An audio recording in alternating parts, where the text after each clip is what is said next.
All right, so you actually have enough stuff now that you can finally begin to draft this paper. And my favorite thing to draft first, and one that really requires you to use your creative powers, is the sensory lead.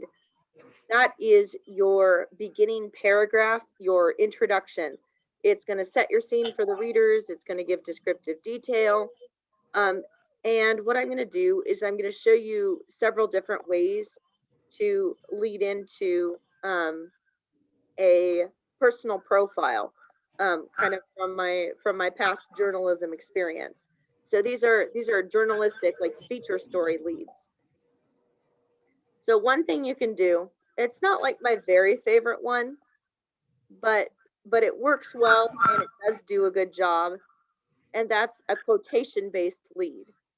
She says, "I hated the heading. I was so embarrassed," she exclaims while telling me the story of the article posted of her in a local magazine after she got promoted at work.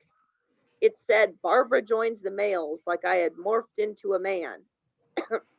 She shakes her head of short, loosely curled silver hair and clucks her tongue. This is a trademark noise my grandmother makes.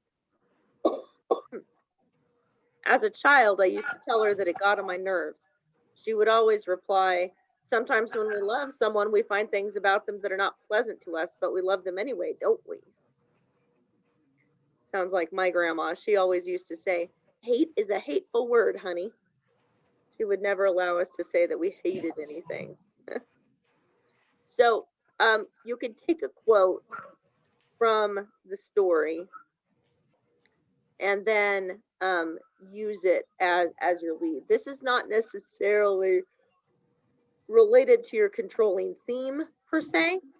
It's just something interesting and attention getting, and gives us an idea of who they are as a person.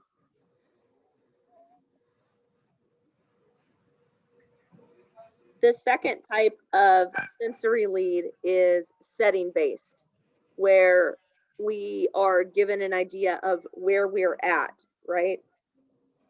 Either their home, their driveway, their kitchen table, the objects that we're close to. This setting based one is from Gordon Kern's story, and she describes a morning on the farm. And I believe that she also does a little bit of a look into the past. She describes that farm as it would have been 50 years earlier. So you'll see it's an early morning, the sun's coming up. We've got the roosters barking. We've got all that kind of thing. But this setting base gives you a very clear idea of what we're looking at, where we're at.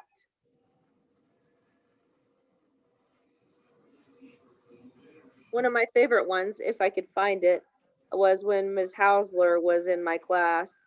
She wrote one where her grandmother's gigantic oak kitchen table was the center in that sensory lead, and it had seen so many card games and so many Thanksgivings, and it was just really good writing. So this next one is person based. This is where we get, Jonas, can you turn that down? Jonas, turn it down. We're having a loud morning.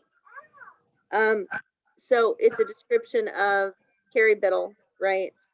A description of Carrie Biddle and her home, as well as her appearance, right? And if you read the last part of it, it says Stan, her husband, was sitting on a recliner waiting to chime in on the next story she was telling. Then whenever Stan would chime in, Carrie would just look at him and laugh and say, "This paper's about me, not you." You can definitely hear it. So yeah, person-based would be a good description of that person. I really like this last one. It's a then and now. It's where you look into the past, but you bring it back to the present. It says, the shiny Model A rambling down the rural Kansas road slows to a gradual stop to aid in the rescue of the local basketball team stranded before a game. I can just see it now. The long, lean boys are chatting excitedly through toothy grins while they pack in, some sitting inside and some hanging from the fenders as it cruises down the road towards town. The basketball uniforms flap in the breeze and their voices are loud and boisterous. Even a scruffy farm mutt runs alongside near the back tires barking, tongue hanging wildly about. It could be a painting by Norman Rockwell. The rescuer, a girl. Her dark curls flip happily in the breeze and her hand-sewn feed sack dress is nicely pressed for going to town. I can see her laughing with the boys, perhaps teasing them a little just because she can. So this is from a paper where a girl recalls the time she rescued the boys basketball team in her family's Model A, and she made several trips to bring them back into town. So kind of going from past to present and picturing that is another sensory lead. All of these are really cool ways to begin your paper. With this paper, there's a lot more pressure on your hook and your introduction and than previous papers, because this paper is also a form of entertainment as well as first person history. You've got to really sell it.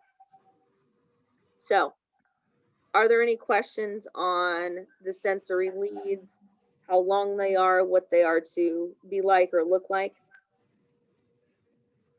So is this like our introduction or? Yeah, this is just another word for introduction. So in all sense, this is really creative writing. You're just, taking the facts and what, she said and what and turning it into a story, I guess. 100%. And the sensory lead is where you're taking your descriptive details and things that you wrote down in order to really draw readers in. What was something, interesting that will really bring us into their story? Or Ms. Keller, can you send Morgan Biddle down for just a second? I have a quick question for her.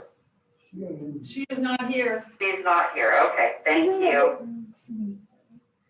so, yeah, the sensory lead is, for all intents and purposes, the introduction. Now, this paper has kind of a two-parter introduction where you've got the sensory lead, and then the second paragraph is what I call the background paragraph. And I'm going to tell you about that too. So the background paragraph establishes how you know the interviewee.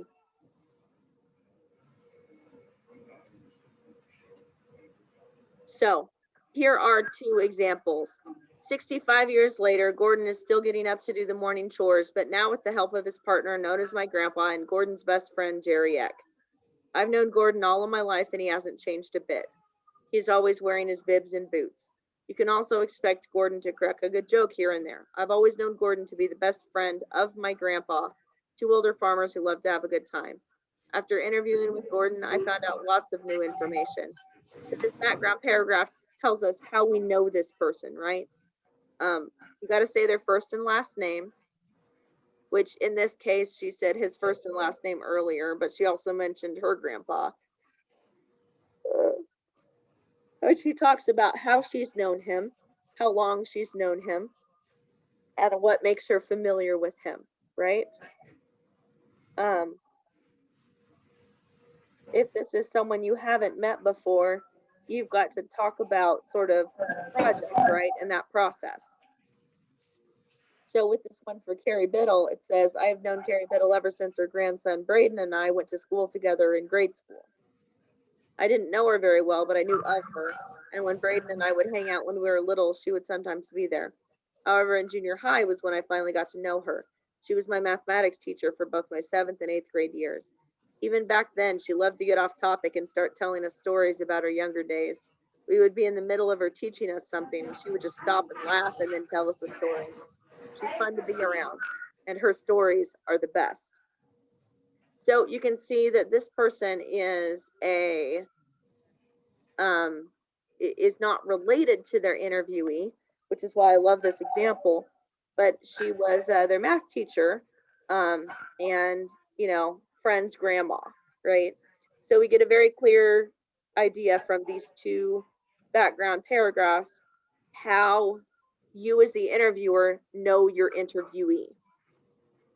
So that is the goal of doing the sensory lead and then following it with a strong background paragraph. You take your time, you make it creative, you make it warm. That's something I don't know if I've mentioned, but the tone on these should be warm, it should be inviting, it should be interested, right? And positive. So all of those things are really important when looking at this assignment. What questions do we have about drafting these two pieces of writing? Do they go in the same paragraph or are they separate things? That's up to you. You can put them in the same paragraph or separate them. I see them as both necessary to the context of your essay. Like you really need both of them, but however you set them up, it is up to you. I like the background paragraph right before you start body paragraphs because to me that makes sense.